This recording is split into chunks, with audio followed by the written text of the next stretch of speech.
Hello there and welcome back to the channel. On today's episode of the daily updates of the Vallow Daybell case, I only have one news item to bring you, but we're going to talk about a few things. First off, Melanie Gibb issued a letter on the AVOW website. I have a lot to say about this, and I have a lot to say about Melanie Gibb. Some of that will be private on my Patreon channel, but let's dive into this letter right here. Melanie Gibb issued a 7-page letter on the AVOW website this morning.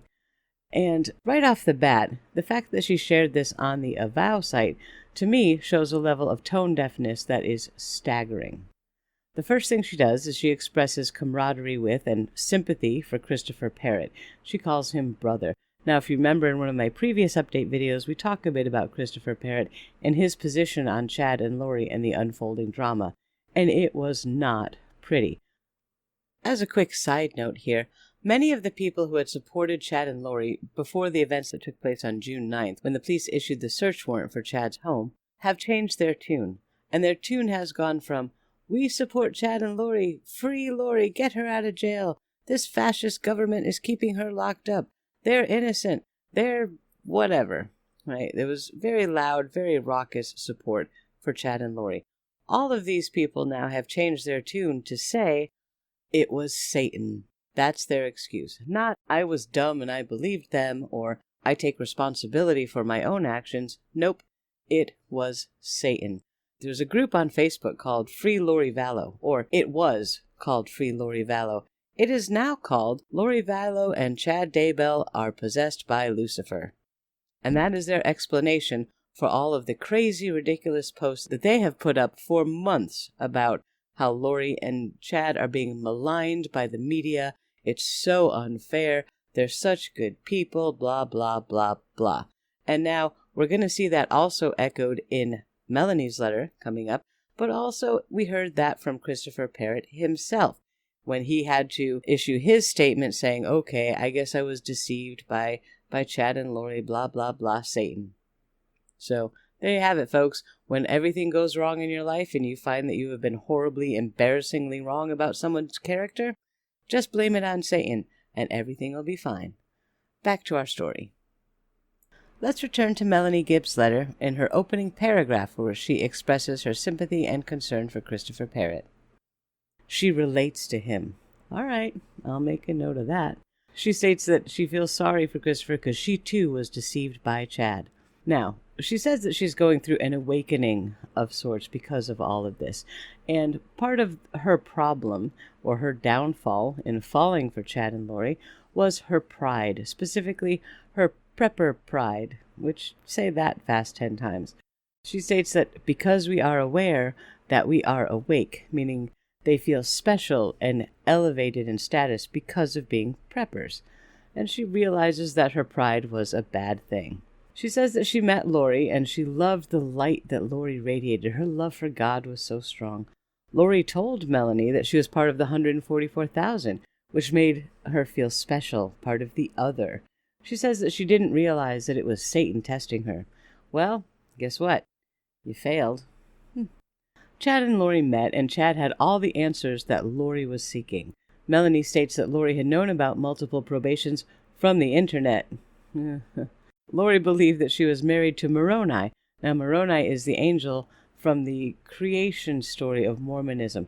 Joseph Smith had a vision of Moroni, which led him to the golden plates, which led to the writing or translation of the Book of Mormon, and thus the birth of the Mormon Church.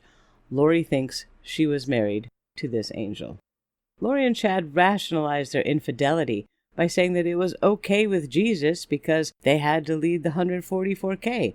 And they had been married in past lives, so it's cool.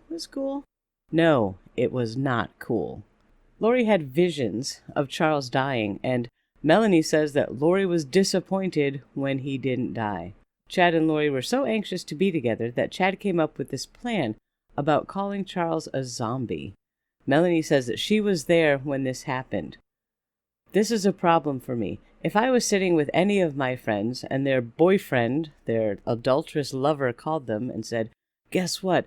I just discovered that your husband's a zombie," I can't really imagine myself sitting there and being like, oh, that's interesting. Okay. Good job, enlightened one. Melanie goes on to explain that Satan came to her because she really, really wanted something badly. And when you really, really want something badly, that opens the door to the devil. Well, what did she want? That's a good question. She lists a few things like visions, awakening others, wanting to be important. And I'm like, that's not called Satan, honey. That's called your ego. She pretty much says that Chad and Lori murdered Tammy and Charles here in this line. She says, Lori and Chad had needs. They wanted so badly to be together that their infatuation led to their family members being murdered. Horrific. She goes on to talk about adversary weapons, fiery darts, and wonders how they got in. And she's starting to sound as far out as Chad himself. She then goes on to say that Chad said that he was getting information from the Book of Life. He had special access to it, so special that he would ask questions with a gold-colored pendulum. He would use that to ask if people were light or dark. So she's sitting there watching this and not voicing any opposition to it, but she wants us to know that she thought it was a little strange. She goes on for, I think, the next couple paragraphs talking about energy work and how that's the work of the devil. I'm not touching that. Moving on, she says that Satan can give you 99% truth and 1% error. Don't trust anyone. Only we should be listening to the spirit. Has she seen her interview with Nate? 99% truth and 1% error? I might even give that more of a 50-50 score. How about you? Melanie says that listening to unclean spirits communicating things to you that seem truthful and a very easy way to be deceived. Well, yeah, and if you're hearing voices in your head, you should probably call someone for help. Period. Giving it up to God. Here are all of my burdens, my sins, my fears. Take them. I can't do it anymore, she exclaims.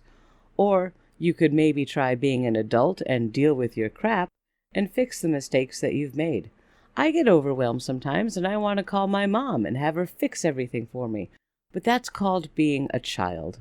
She says that he taught me once again when all the media started showing up at my door. The fear began to kick in. I didn't want them to see me. I was embarrassed.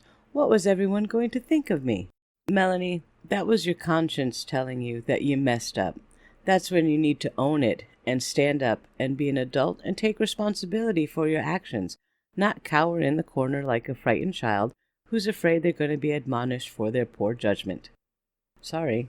She starts going into something about secret combinations and multiple probations being the work of the devil, and she cites all kind of allegedly supporting scripture to back that up, but honestly, I skimmed that part because it's starting to get a little crazy around there.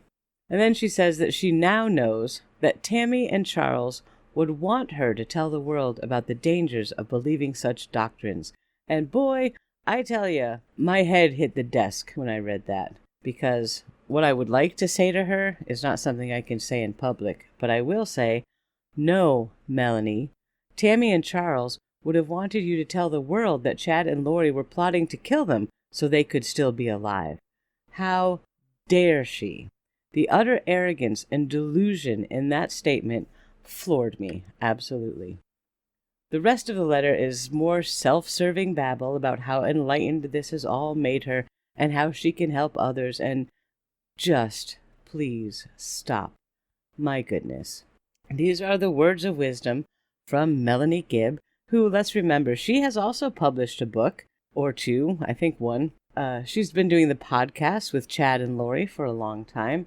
She's, I guess, still doing podcasts, possibly? I don't know, I'll have to look into it. And she's obviously an active member and posting on the AVOW website. So as far as I'm concerned, Melanie Gibb is just as thick in this mess as Chad and Lori, and I have a feeling we're going to be talking about her a lot more.